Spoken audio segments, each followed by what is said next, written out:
Hello student, હું આપણી channel આદર્શ ક્લાસ સુધી તમારું ભવ્ય સ્વાગત કરું છું। આજે આપણે ધોરણ 9 ગણિત ચેપ્ટર 11 પુષ્ઠફળ અને ઘનફળ તેનો સ્વાધ્યાય 11.2 નો દાખલા નંબર 1 અને 2 ભણીશું। ચાલો સમયનો બગાડ કર્યા વિના ભણવાની શરૂઆત કરીએ। દાખલા નંબર 1, આપેલ ત્રિજ્યા પરથી ગોળાની વક્ર સપાટીનું ક્ષેત્રફળ શોધો। જો આપણને ત્રણ ગોળાની ત્રિજ્યા આપેલી છે, આ એક ગોળાની ત્રિજ્યા, આ બીજા ગોળાની ત્રિજ્યા અને ત્રીજા ગોળાની ત્રિજ્યા, અને ત્રણેય ગોળાની ત્રિજ્યા પરથી આપણે ત્રણ ગોળાનું ક્ષેત્રફળ વક્ર સપાટીનું ક્ષેત્રફળ શોધવાનું છે। ગોળાની વક્ર સપાટીનું ક્ષેત્રફળ કે એટલે આપણે ગોળાની કુલ સપાટી સમજીશું। શા માટે કે ગોળાની વક્ર સપાટી આવતી નથી। તો ચલો સૌથી પહેલા આપણે પહેલા ગોળાની વક્ર સપાટીનું ક્ષેત્રફળ શોધીએ। ગોળાની વક્ર સપાટીનું क्षेत्रफल ने गोळानी वक्र सपाटीનું ક્ષેત્રફળનું સૂત્ર શું છે બોલો બતાવો મને 4πr નો વર્ગ 4πr નો વર્ગ। તો 4 તેમને એમ લખી દો। પાઈ બરાબર કેટલા લઈશ અહીંયા કોઈ ઉલ્લેખ કર્યો નથી અને કોઈ ઉલ્લેખ ના કર્યો હોય તો આપણે કેટલા લઈશું 22/7 ગુણ્યા ત્રિજ્યા કેટલી છે મારા પાસે 10.5 તો 10.5 ગુણ્યા 10.5 શા માટે r નો વર્ગ બે વાર છે તો ત્રિજ્યા પણ બે વાર લગાશે तो 10.5 गुणिया 10.5 4 तो एमने लखी दो 22 एमने लखी दो गुणिया 10.5 मांथी मारे पॉइंट दूर करवो छे तो शुं करीश 105 लखी दईश पण पॉइंट दूर करूं एना बदलामां शुं लखीश बोलो तो जो अहींया पाछळथी एक संख्या આગળ पॉइंट छे पाछळथी एक संख्या આગળ पॉइंट होय तो नीचे કેટલા લખી દેવાના 10 લખી દેવાના। जो બે संख्या આગળ पॉइंट हो तो આપણે નીચે કેટલા લખો 100 લખો, ત્રણ संख्या આગળ पॉइंट हो तो કેટલા લખો તો આપણે 1000 લખો। તો જેટલી સંખ્યા આગળ पॉइंट એટલી શું લખી દેવાનું તો આપણે કેટલા લખી દઈશું નીચે 10 લખી દઈશું। શા માટે એક સંખ્યા આગળ पॉइंट હતું ફરી 105 ને આપણે पॉइंट दूर કરવો છે તો 105 લખી દઈશું અને નીચે કેટલા લખી દઈશ 10 લખી દઈશ કે એક સંખ્યા આગળ पॉइंट છે। હવે જે કટ થતો હોય આપણે કટ કરી નાખીએ। જો 7 4 વડે કટ થશે નહીં થાય શા માટે કે 4 ને 7 વડે ભાગી શકાય નહીં। 22 પણ કટ નહીં થાય નહીં થાય 105 7 વડે કટ થશે થઈ જશે। જો કેવી રીતે કટ થશે જો 7 નો ઘડિયો પહેલા 10 સુધી બોલો 7 એકા 7 7 દુ 14 તો મોટા થઈ જાય છે તો 7 એકા 7। હવે 10 માં કેટલા બચ્યા 3 બચ્યા 3 ને 5 સાથે જોઈન્ટ કરી નાખો તો 3 ને 5 સાથે જોઈન્ટ કરીશ તો કેટલા થશે 35 સરવાળો નથી કરવાનો જોઈન્ટ કરવાના છે तो 3 ने 5 સાથે જોઈન્ટ કરીશ તો કેટલા થશે 35 ને 7 5 35 7 5 35 તો 7 અને 15 સીધા 105 એટલે 7 અને 105 કટ થઈ ગયા। હજુ કોઈ કટ થશે આ કટ થશે જુઓ 5 તરી 15 ને 5 દુ 10 તો આ 5 કટ થઈ ગયા। હજુ કોઈ કટ થશે જો 2 દુ 4 2 દુ 4 हजू कोई कट थशे जो अहींया ध्यान आपो 105 અને 10 બંને 5 વડે કટ થશે કેવી રીતે જુઓ 5 દુ 10 લખી શકાય 5 દુ 10 હવે 105 ને 5 નો ઘડિયો બોલો તો આવડે આપણને ના આવડે તો જો કેવી રીતે બોલીશ 5 નો ઘડિયો 5 દુ 10 5 એકા 5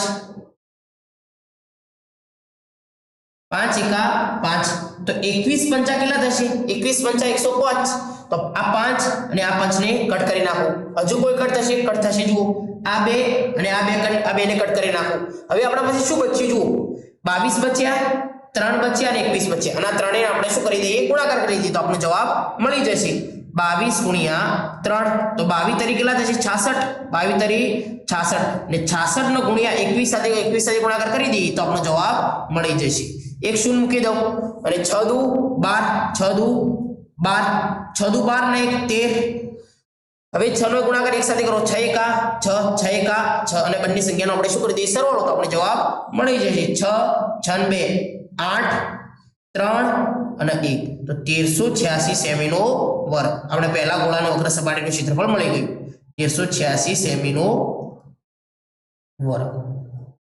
पहला गोळाનો આપણે વક્ર સપાટીનું ક્ષેત્રફળ મળ્યું। બીજા ગોળાની ત્રિજ્યા કેટલી આપેલી છે આપણા પાસે 5.6 આપેલી છે તો આપણે બીજા ગોળાની ત્રિજ્યા પરથી આપણે વક્ર સપાટીનું ક્ષેત્રફળ શોધી કાઢીએ। ગોળાની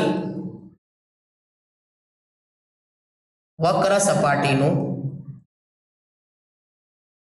ક્ષેત્રફળ એનું સૂત્ર શું છે બોલો 4πr નો વર્ગ 4 तो एमने लखी दो पाई बराबर કેટલા લઈશ 22/7 ત્રિજ્યા કેટલી છે મારા પાસે જો ત્રિજ્યા મારા પાસે 5.6 છે તો 5.6 ગુણ્યા 5.6 r નો વર્ગ છે એટલે 5.6 બે વાર લખીશ હવે 4 એમને લખી દો 22/7 એમને લખી દો 5.6 માં મારે પોઈન્ટ દૂર કરવો છે તો કેવી રીતે દૂર કરીશ બોલો તો એક સંખ્યા પાછળથી એક સંખ્યા આગળ પોઈન્ટ છે તો 56/10 લખી દો એક સંખ્યા આગળ પોઈન્ટ છે તો 1 0 એટલે 10 લખી દો અહીંયા પણ 5.6 એટલે 56/10 લખી દો હવે જે કટ થતો એ કટ કરી નાખી 7 * 56 7 * 56 હવે બીજું કોઈ કટ થાય છે જો 10 અને 8 ને કટ કરવા હોય તો પણ થાય 10 અને 4 ને કટ કરવા હોય તો પણ થાય પણ હવે હું કટ કરીશ નહીં શા માટે કે 10 એ કટ કરો તો કટ તો થઈ જશે પણ 10 પૂરા ઉડશે નહીં હવે 10 પૂરા ઉડશે નહીં તો હું દાખલાની ગણતરી ઈઝી રહે એ માટે હું 10 ને અહીંયા કટ કરીશ નહીં હવે ઉપરવાળી બધી સંખ્યાનો શું કરી દઉં ગુણાકાર કરી દઉં 4 અને 22 8 અને 56 નો બધાનો ગુણાકાર કરી દો 22 * 4 88 88 ગુણ્યા 8 કરીએ 88 ગુણ્યા 8 8 64 ના 6 કેટલા 70 થશે કેટલા 70 ને 704 ગુણ્યા કેટલા કરી દો 56 કરી દો તો મને જવાબ મળી જશે જો 5 નો 4 થી ગુણાકાર કરીએ 5 ચોગા નીચે બે સંખ્યા લખેલી છે 1 0 તો લખી દો 5 ચોગા 20 5 નો 0 સાથે ગુણાકાર કેટલો 0 તો 2 લખી દો અને 7 પંચા 35 7 પંચા 35 6 નો 4 સુધી ગુણાકાર 6 ચોક 24 6 નો 0 સાથે ગુણાકાર 0 એટલે 2 લખી દો અને 6 સીતા 6 નો ગુણ્યા 7 સુધી બોલો 6 સીતા 42 તો 4 2 4 હવે એનો બંને સંખ્યાનો સરવાળો થઈ જશે ને 5 ને 4 9 અને 3 તો કેટલો જવાબ મળ્યો મને 3 9 4 2 4 અને નીચે 10 10 ગુણાકાર કરી દો તો 10 * 100 અને આમાં બે સંખ્યાનો શોર્ટકટ મારે ભાગાકાર કરવો હોય તો કેવી રીતે કરીશ બોલો તો જુઓ નીચે બે શૂન્ય લખેલા છે નીચે તો બે શૂન્ય લખેલા હોય તો પાછળ ઉપરવાળી સંખ્યામાં પાછળથી બે સંખ્યા આગળ પોઈન્ટ મૂકી દેવાના તો 394.24 સેમીનો વર્ગ તો મને જવાબ મળી ગયો બીજા ગોળાની વક્ર સપાટીનું ક્ષેત્રફળ પણ મળી ગયું હવે આપણે ત્રીસરા ગોળાનું વક્ર સપાટીનું ક્ષેત્રફળ શોધીએ ત્રીસરો ગોળો કયો છે એની ત્રિજ્યા કેટલી ત્રીસરા ગોળાની ત્રિજ્યા કેટલી છે 14 સેમી તો આપણે ત્રીસરા ગોળાની વક્ર સપાટીનું ક્ષેત્રફળ શોધી દઈએ ગોળાની વક્ર સપાટીનું ક્ષેત્રફળ એનું સૂત્ર શું છે બોલો 4πr નો વર્ગ 4 તો એમને લખી દો પાઈ બરાબર કેટલા કોઈ ઉલ્લેખ કર્યો તો 22/7 ત્રિજ્યા કેટલી છે મારા પાસે 14 સેમી તો 14 ગુણ્યા 14 અહીં તો સીધું કટ થઈ જશે બોલો 7 દુ 14 અને ઉપરવાળી બધી સંખ્યાનો શું કરી દો ગુણાકાર કરી દો 22 ચોક 88 ગુણ્યા 2 કરી દો 88 ગુણ્યા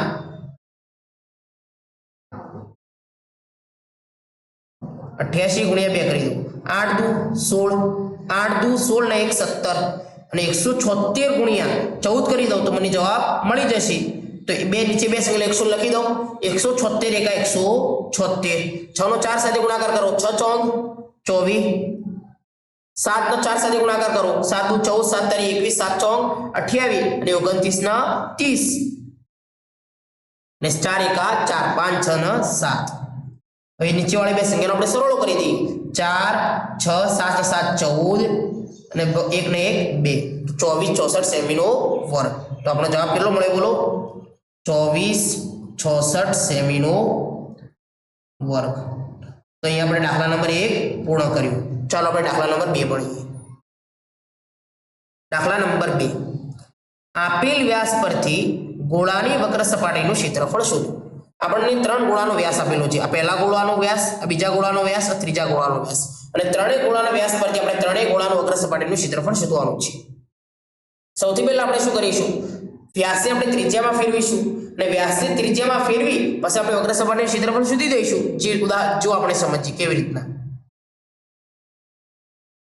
પહેલા ગોળાની વક્ર સપાટીનું ક્ષેત્રફળ આપણને વ્યાસ કેટલો આપેલો છે વ્યાસ 14 સેમી આપેલો છે કેટલો આપેલો છે 14 સેમી અમારે વ્યાસને ત્રિજ્યામાં ફેરવવું હોય એટલે ત્રિજ્યા r માં ફેરવવું હોય તો કેવી રીતે ફેરવવું બોલો વ્યાસને ભાગ્યા 2 કરી નાખો, વ્યાસને ભાગ્યા 2 કરી નાખીશ તો મને શું મળી જશે? ત્રિજ્યા. તો 7 14 ભાગ્યા 2 એટલે 7 દુ 14, તો 7 સેમી મને ત્રિજ્યા મળી ગઈ. વ્યાસને ભાગ્યા 2 કરી નાખો તો આપણને શું મળી જાય? ત્રિજ્યા મળી જાય. તો 7 સેમી મને શું મળી? ત્રિજ્યા મળી. હવે આપણે ગોળાની જે વક્ર સપાટીનું ક્ષેત્રફળ શોધવાનું છે, શોધી કાઢીએ. ગોળાની વક્ર સપાટીનું ક્ષેત્રફળ એનું સૂત્ર શું છે બોલો? 4 પાઈ r નો વર્ગ. 4 તો એમને લખી દઉં. પાઈ બરાબર કેટલા લો? 22 સતમાંશ. અને ત્રિજ્યા કેટલી છે મારા પાસે? 7 સેમી. કેટલી છે? 7. તો 7 ગુણ્યા 7. તો આ 7 ને આ 7 નીચેથી ઉપર ગુણ્યામાંથી અને ભાગ્યામાંથી 7 7 કટ થઈ ગયા અને ઉપરવાળી બધી સંખ્યાનો ગુણાકાર કરી દઉં તો મને જવાબ મળી જશે. તો 7 ચોગા 28 ને 28 ગુણ્યા 22 કરીશ તો મને જવાબ મળી જશે. તો 28 ગુણ્યા 22 તો મને જવાબ મળી જશે. નીચે બે સંખ્યા લખેલી છે એટલે એક શૂન્ય લખી દઉં. 8 દુ 16, 2 દુ 4 ને 1 5. 8 દુ 16, 2 દુ 4 ને 1 5. નીચે વાળી બે સંખ્યાનો સરવાળો કરી દઉં તો 6 6 ને 5 કેટલા થશે બોલો? 6 ને 5 કેટલા થશે? 11 અને 5 ને 1 6. તો કેટલો જવાબ મળે બોલો મને? 616 સેમીનો વર્ગ. આ પહેલા ગોળાની મને વક્ર સપાટીનું ક્ષેત્રફળ મળી ગયું. બીજા ગોળાની મને વ્યાસ કેટલો આપેલો છે? 21 સેમી આપેલો છે. તો એ મારે વ્યાસ પછી પહેલા ત્રિજ્યામાં ફેરવવો પડશે. તો આપણે બીજા ગોળાનું વક્ર સપાટીનું ક્ષેત્રફળ શોધી દઈએ. કેવી રીતે શોધીશું? મને વ્યાસ કેટલો આપેલો છે બોલો? વ્યાસ આપ્યો છે મને 21 સેમી. કેટલો? 21 સેમી. મારે વ્યાસની ત્રિજ્યા r માં ફેરવવું હોય તો કેવી રીતે ફેરવીશ? 21 ભાગ્યા 2 તેના અડધા કરી દઈશ તો મને ત્રિજ્યા મળી જશે. પરંતુ અહીંયા જો મેં 21 ને 2 વડે ઉડાડીશ. જો ઉડાડું તો પોઈન્ટમાં જવાબ આવશે. એટલે પોઈન્ટમાં જવાબ આવે છે એટલે હું ત્રિજ્યા અહીંયા 21 ભાગ્યા 2 એમને એમ રહેવા દઉં, તેને ઉડાડીશ નહીં. તો 21 ભાગ્યા 2 સેમી આ ત્રિજ્યા છે બરાબર છે. હવે ગોળાનું આપણે શું શોધી દઈએ? વક્ર સપાટીનું ક્ષેત્રફળ. ગોળાની વક્ર સપાટીનું ક્ષેત્રફળ ને એનું સૂત્ર શું છે બોલો? 4 પાઈ r નો વર્ગ. 4 એમને એમ લખી દઉં. પાઈ બરાબર કેટલા લઈશ? 22 સતમાંશ. કોઈ ઉલ્લેખ કર્યો નથી. અને ત્રિજ્યા r કેટલી છે મારા પાસે બોલો? 21 ભાગ્યા 2. હવે જે કટ થતો એ કટ કરી નાખીએ. 7 દુ 14, 7 તરી 21, 7 તરી 21. હજુ કોઈ કટ થાય છે? 2 દુ 4 અને આ 2 અને આ 2 ને કટ કરી નાખો. ઉપર કેટલું બચ્યું આપણા પાસે? 22 ને 21 અને 3. તો ત્રણેય સંખ્યાનો ગુણાકાર કરીશ તો મને જવાબ મળી જશે. સૌથી પહેલા 22 ગુણ્યા 21 કરી નાખીએ આપણે. પહેલા 22 ગુણ્યા 3 કરી નાખીએ તો 22 તરી 66 ને 66 નો ગુણાકાર 21 સાથે કરી નાખીએ. 66 નો ગુણાકાર 21 સાથે કરી નાખીએ તો આપણો જવાબ મળી જશે. 1 0 મૂકી દઉં. 6 દુ 12, 6 દુ 12 ને 1 13, 6 એકા 6, 6 એકા 6. તો 6 6 7 8 નીચે વાળી બે સંખ્યાનો સરવાળો થશે. 6 2 8 3 તો 1386 સેમીનો વર્ગ. તો મને કેટલો જવાબ મળે? 1386 સેમીનો વર્ગ. તો આ બીજા ગોળાનું મને વક્ર સપાટીનું ક્ષેત્રફળ મળી ગયું. હવે આપણે ત્રીસરા ગોળાની વક્ર સપાટીનું ક્ષેત્રફળ શોધીએ. ત્રીસરા ગોળાની ત્રિજ્યા કેટલી છે આપણા પાસે? 3.5 મીટર. કેટલી? 3. આ વ્યાસ આપણને કેટલો છે? 3.5 મીટર. તો આપણે એનું શું શોધીએ? વક્ર સપાટીનું ક્ષેત્રફળ શોધી દઈએ.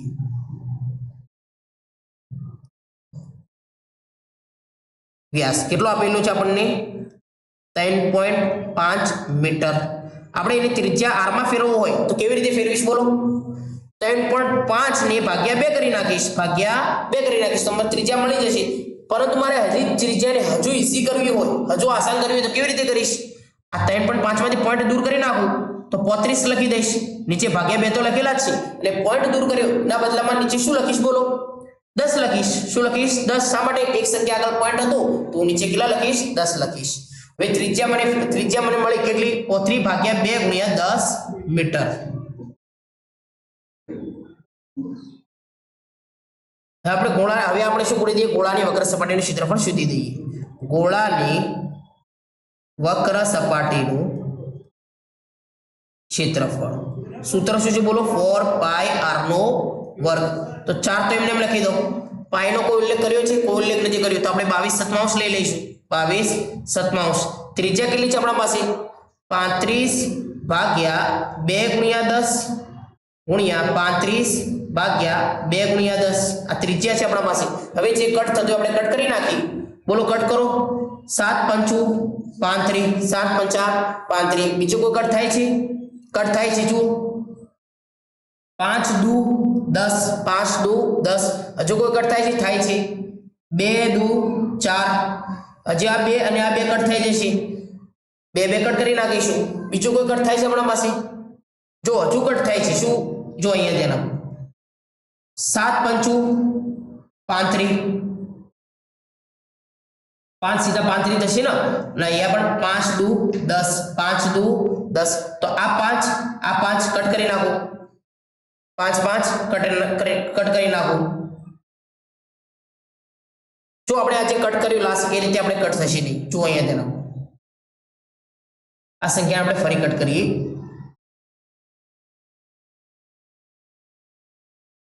ચાર એમને લખી લો એમને લખી દો પાય બરાબર 22/7 ત્રિજ્યા કેટલી હતી આપણા પાસે 35 ભાગ્યા 2 ગુણ્યા 10 35 ભાગ્યા 2 ગુણ્યા 10 આપણે વ્યવસ્થિતને કટ કરીએ જો અહીંયા ધ્યાન સૌથી પહેલા 7 પંચા 35 7 પંચા 35 2 દુ 4 2 દુ 4 હજુ કટ થાય છે કોઈ આ કટ થાય છે આ 2 અને આ 2 ને હું કટ કરી દઉં બીજું જો હજુ કોઈ કટ થાય છે જુઓ આ 5 દુ 10 5 દુ 10 હજુ કોઈ કટ થાય છે જુઓ 11 દુ 22 11 દુ 22 હવે આપણા પાસે શું બચ્યું ઉપર 11 અને ગુણ્યા 35 અને નીચે આપણા પાસે કેટલા બચ્યા 10 બચ્યા 10 આ 10 અને 35 કટ થશે પરંતુ હું કટ કરીશ નહીં શા માટે મારી ગણતરી ઈઝી રહે એટલા માટે હું કટ કરીશ નહીં જો અહીંયા ધ્યાન આપો કેવી રીતે કટ ઉપર વાળે પહેલા 35 અને ગુણ્યા 11 નો પહેલા શું કરી દો ગુણાકાર કરી દો